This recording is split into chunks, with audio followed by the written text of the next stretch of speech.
Hello everyone, and welcome back to Pokémon FireRed, where we've just entered the Pokémon Mansion, and I'll just go straight ahead and walk through this place. You can get Smogon, well known. Smogon is its German name, for heaven's sake. Sorry, Coughings. And I think you can also get Wheezing in here. I'm not entirely certain on that though. But since I'm not interested in those Pokémon, I will just skip that. An escape rope, that's nice. We can't open these doors here, by the way, there's no card key or anything like that. There's a different mechanism for opening those, which we will see in a moment. Confusion. And I don't remember the fastest way through this place. It'll actually be a bit of a hassle. Not really, but you know, I won't just be able to walk straight to where we need to go. Unlike in Silph Co, where I could show you a very, very quick path through the dungeon, I guess. I mostly did that for Silph Co because it's definitely the longest, and if you don't know what you're doing, the most tedious dungeon in... at least in this Pokemon game. Actually in any Pokemon game I've played, but I haven't played all of them, so... It might be that in, I don't know, say... I think 4th gen I played a bit of it, but I've never finished Diamond, so anything, say, was it Black and White, X and Y, one of those two, there might be an even more annoying dungeon and I wouldn't know about it, but in this game, Silph Co is definitely the longest and most tedious, so that's why I showed you the quick way. Okay, can't do anything down here yet.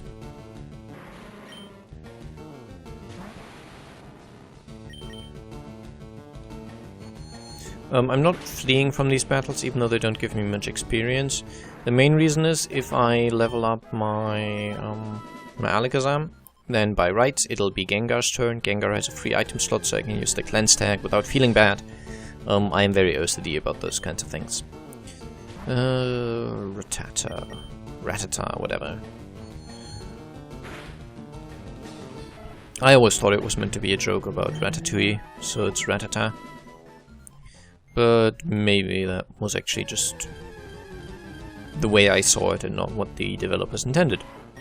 I mean, the translators, I guess, the game probably wasn't originally in English, as far as I know. Well, you never know.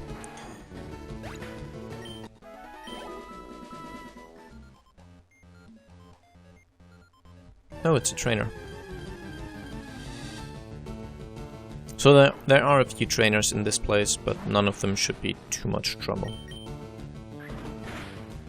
Except quick attacks. I don't like quick attacks, but they actually give me a good opportunity to use my low-level potions.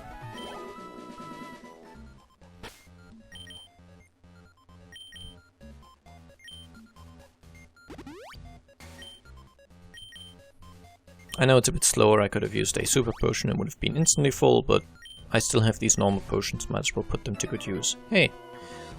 Wow, you startled me. I thought you were a ghost. In the original game you mostly got thieves in here, but this appears to be a youngster. Starting out with a poison type. Well, that's smart. Yeah, cutting out my attack, irrelevant, I use special attack, so ha. I'm not sure if Intimidate actually has an effect on special attack. I don't think so, though.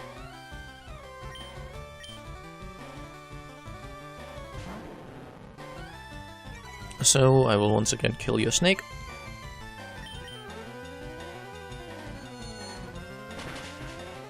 My attack has now been cut twice, and I still don't care.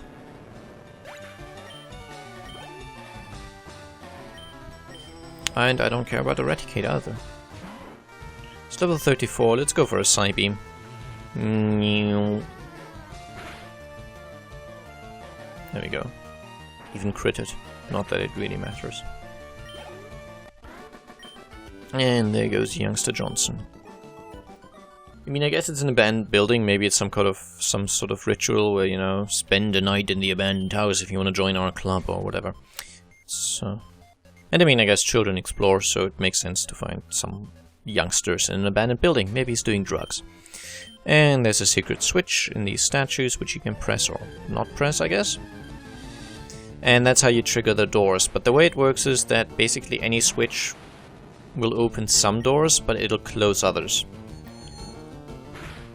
So in most cases, it makes sense not to instantly press all the switches, but explore the place first and then see basically where you might want doors open. And it'll always close other doors.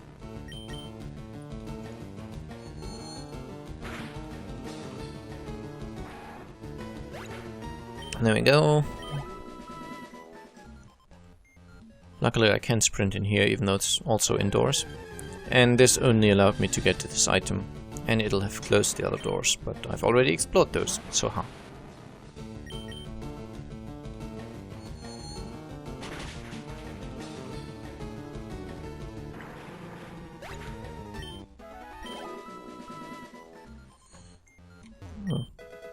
A protein, nice. I will eventually use all these items, but it always feels a bit wasteful, because what they do is they artificially improve your effort values, and you can always improve your effort values quote unquote the correct way by just fighting enemies. So yeah.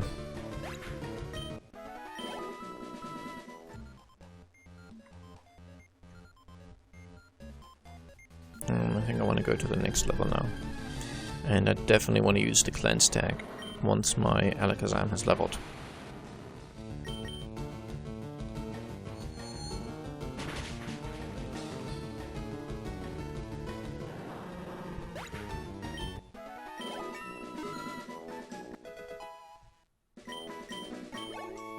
There we go.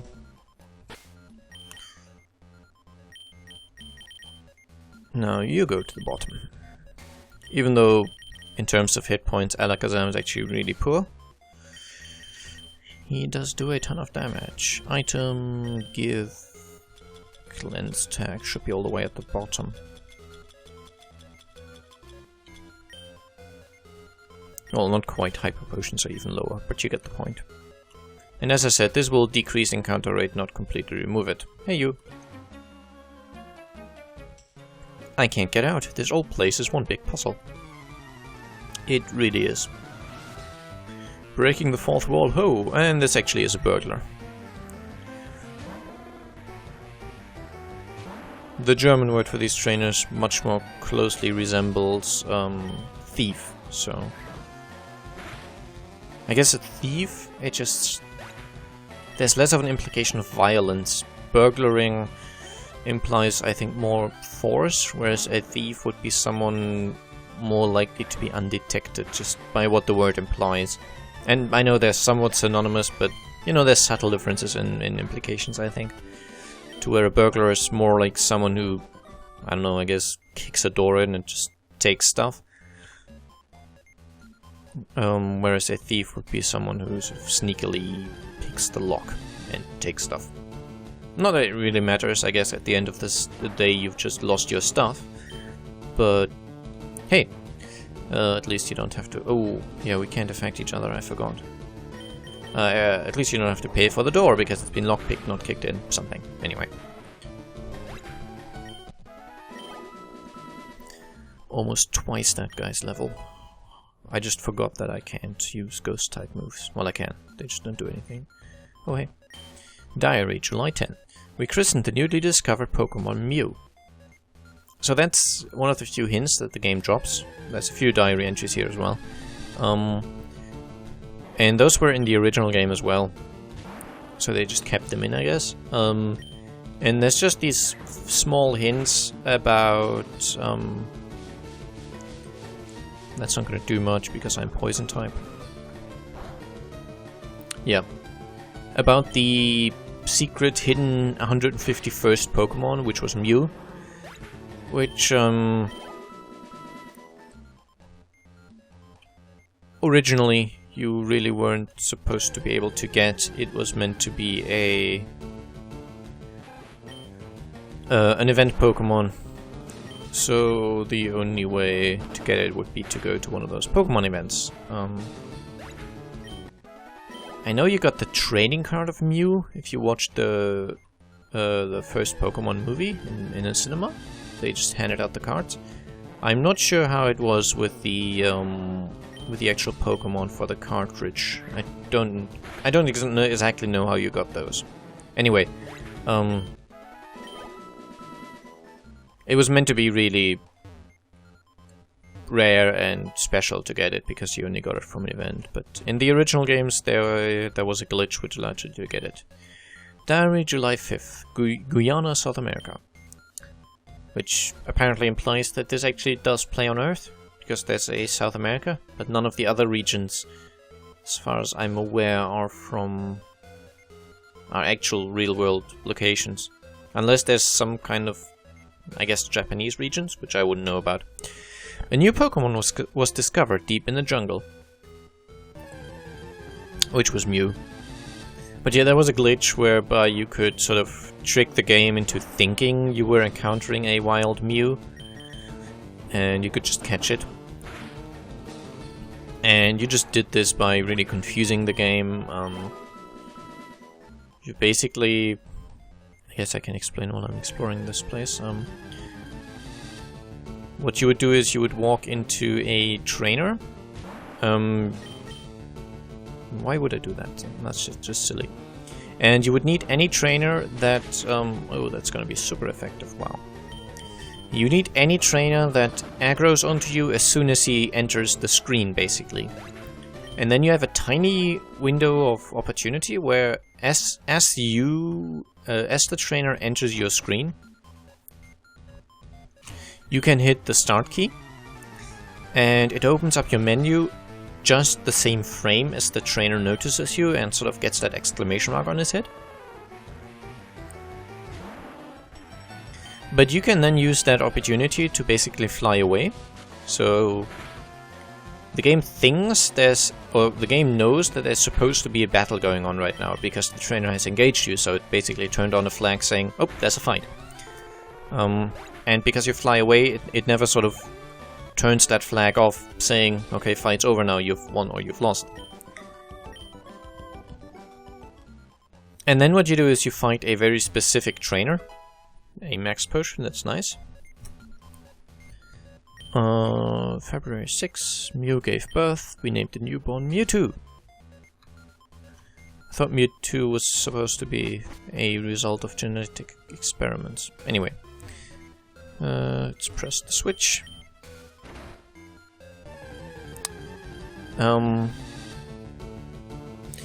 There's a trainer on the way to Bill who has a level 17 Slowpoke, I believe, that's it. The reason you want to fight a very specific... Well, that's smart of you, doesn't affect Gengar, cool. The reason you want to fight this particular enemy is because it has a very specific value for its special stat, I believe. Or maybe it's initiative stat, its speed stat. I don't know the exact details off the top of my head, but what it boils down to is the game, remember, says there's supposed to be a fight on a certain route, and you then fight a different Pokemon so that the values of that Pokemon are stored in memory. Because basically, the last Pokemon that you fought is still in memory because there's no reason to delete it. It gets overwritten once necessary, but as long as it doesn't get overwritten, it just...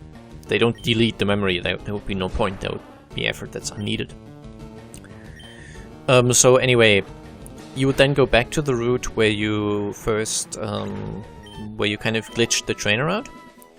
And the game knows there's supposed to be a battle on that route. It just doesn't really know what with. So it just defaults to a wild encounter. But it also has no way of knowing what wild encounter it's supposed to be. So it defaults to, okay, you know what? I'm taking whatever value is currently stored as the active enemy Pokemon. Because that's what it does. When you get a wild encounter, those values are overwritten by the values of the Pokemon you currently, which you found in the grass, for example. So it just uses those values. But of course, using this glitch, there's no real wild encounters, so those values haven't been set properly, so it just kind of takes whatever's in storage whatever's in memory, but because of how it accesses it, you don't fight that level 17 Slowpoke again. It just kind of uses the values that Slowpoke had. I think we want to press this to build a different kind of Pokemon, which boils down to being a level 10 Mew, I believe, which just the special value of the Slowpoke gets converted into the ID of the Pokemon that you fight, and that just happens to be the same value. So the special value happens to just have the same, be the same value as the ID of Mew. So yeah, that's how that works. And so you fight a wild Mew, you've got Super Balls at that point, so you can catch it. I remember having, back in my school days, there was a guy in my class, I believe, who had managed to legitimately get a Mew. Think trip to Japan, business trip, his dad did or something anyway. But he had one legitimately, and we were all really jealous and we all wanted it, but obviously he wouldn't give it away. But then that glitch came out and suddenly everyone had a Mew, and well, suddenly other people had stronger Mews than he did. And that was just kind of, well, just kind of interesting. I switched to Charizard here because I really hate Steel-type Pokemon, so I want to burn them as fast as possible. Let's go to Articuno because it's not paralyzed. Doesn't it look cool? It looks cooler when you fight it, but the in-battle sprite, if it's yours, also looks pretty neat, I think. And Ice Beam is a 95 damage attack, plus it has Snap bonus, so it's almost 150 on Articuno, means it basically rivals the Hyper Beam in terms of its power, making it a really strong move. Paralysis, Berry Pouch. I can easily cure that. Okay, I don't believe I want to go down here, but since I can always go back up, there's no harm done. It just gives me an HP up. That's like the third permanent stat increase you can find here, so they're really dishing them out quite a bit. And now I think I want to jump down on the left here to basically, quote-unquote, finish the place. You still have a bit of dungeon left to go through, but Pursuit is super effective again. Doesn't do that much because of the level difference, but it is a dark type move. I think they've done that a bit in this generation, or in this remake. They've changed some of the movesets of Pokemon. So that some moves which were normal type have been converted to dark type, and some new moves have been added. And I think the reason they do that is because it makes... yeah, this is where I wanted to go. Hey you.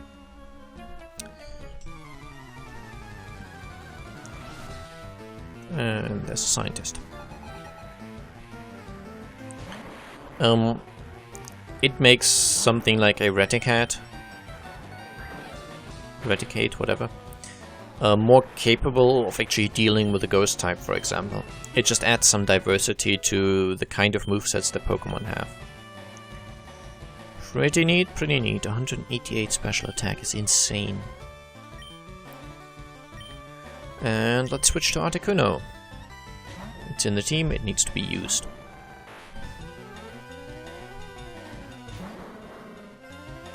And Ice Beam. There we go, that's pretty nice.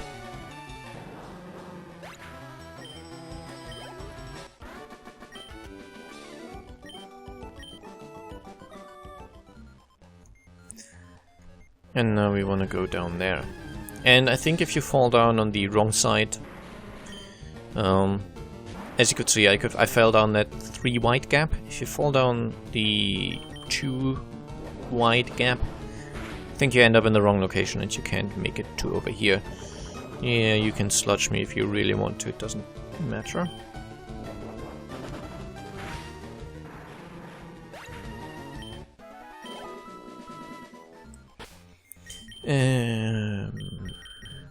Nope.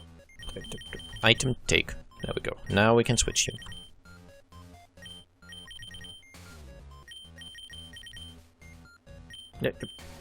Switch. There we go. I'm not very good at the menuing in this game.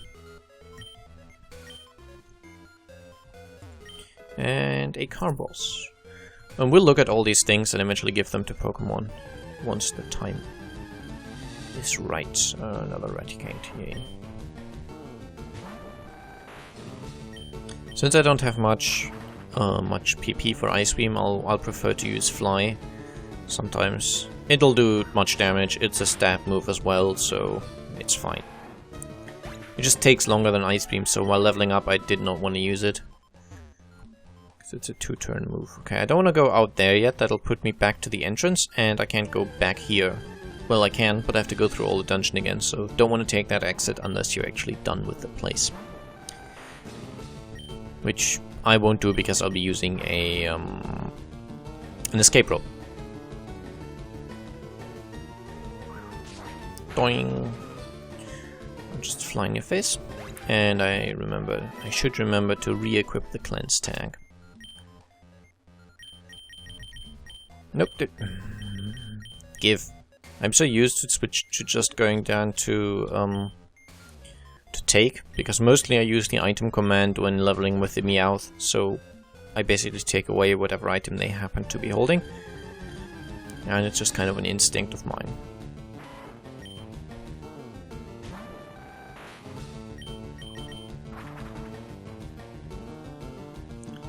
The good thing about Fly, of course, even though it's a 2-turn move, I'm actually invincible during the first turn, so I don't have to take unnecessary damage, basically.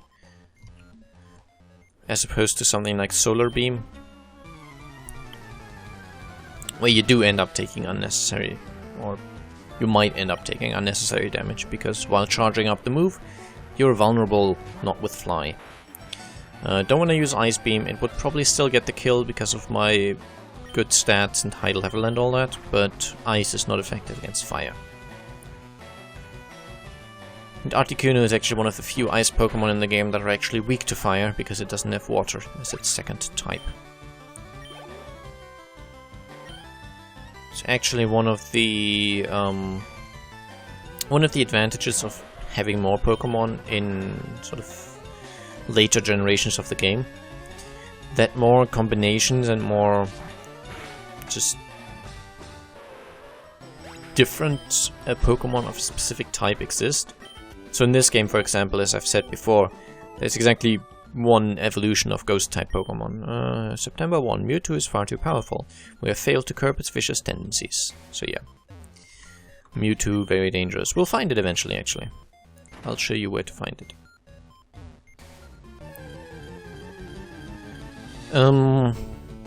I meant to say something, yeah. So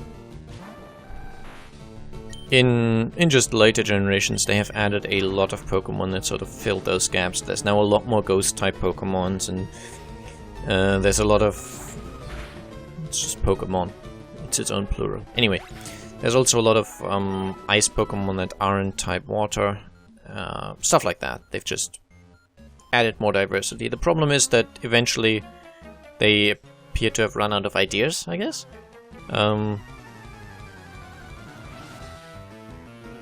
So, first and second gen were kind of cool. Third gen was meh.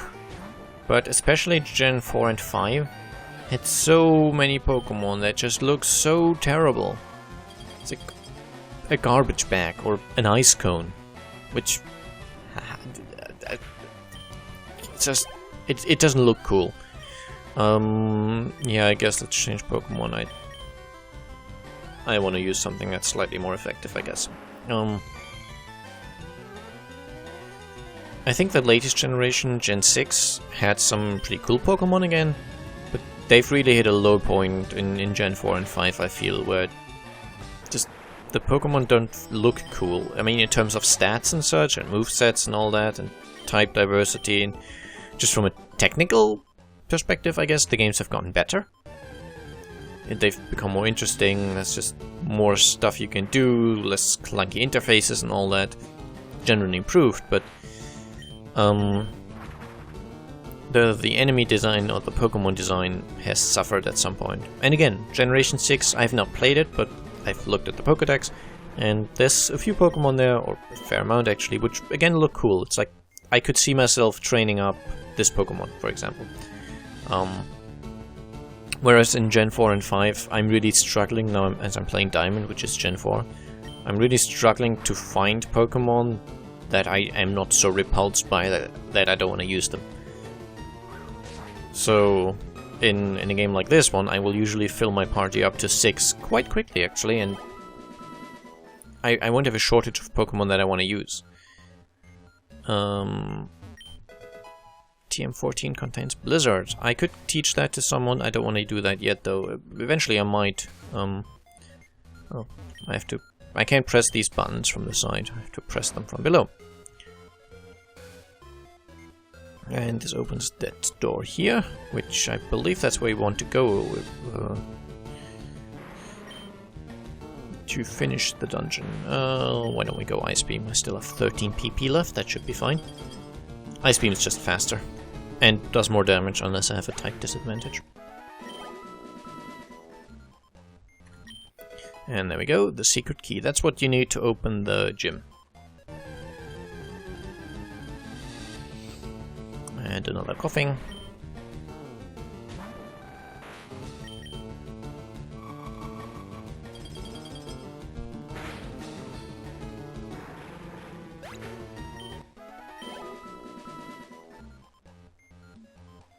And finally, a TM22, which is Solar Beam. I just want to make sure I haven't missed anything, so I'm going to go... I'll just do some slight backtracking to make sure. I think I've done everything, but I just want to, as I said, be on the safe side. I should possibly run away from these fights, but meh.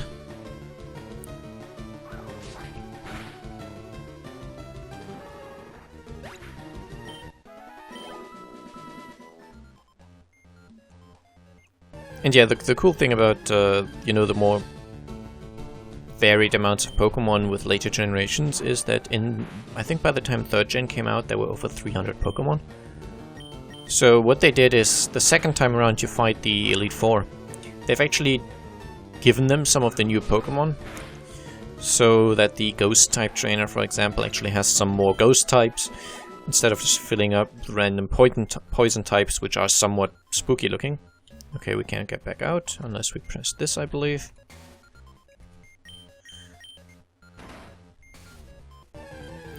Nah. I'm pretty sure I have the cleanse tag. Oh, a Ditto! I do not have a Ditto yet. I am probably way too powerful to catch it, though. Ditto is type normal.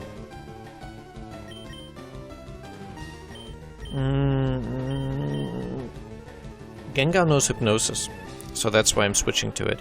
Maybe if I put it to sleep, which should be possible by just using Hypnosis, once it works. Okay. So you copy me, you have some super powerful attacks, which would be Ghost, which is powerful against Ghost, and you decide to use the one move you have, which has no chance of doing anything. That's smart. I'll just throw a few Ultra Balls, not too many. Let's say 5. I don't want a Ditto to use it, but a Ditto can breed with any other Pokemon that can actually breed, basically. It's sort of the universal breeder. It can freely recombine its own cellular structure to transform into other life forms. And that's why it can breed with anything, so it's basically like a sex potty.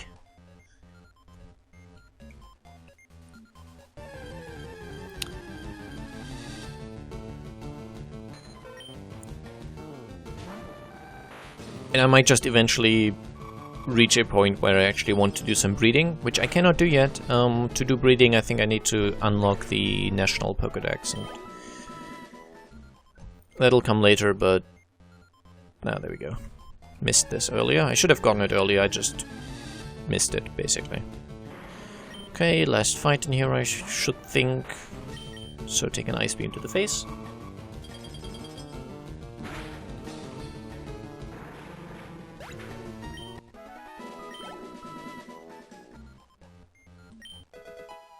and it's a full restore, which removes status afflictions and heals completely. Now let's head over here. Where are my escape ropes?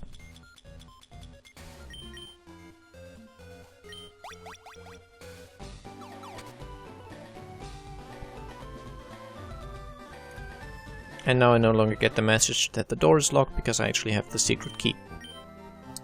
However, I will use this opportunity to end the episode. Next time we will deal with the gym. I think because I've done a fair amount of quite boring just leveling up and such, I will not be showing you the other path to Seafoam Island just yet, because that would just be more trainer battles without really any purpose. So anyway, I hope you enjoyed, and I'll see you again soon. Bye bye.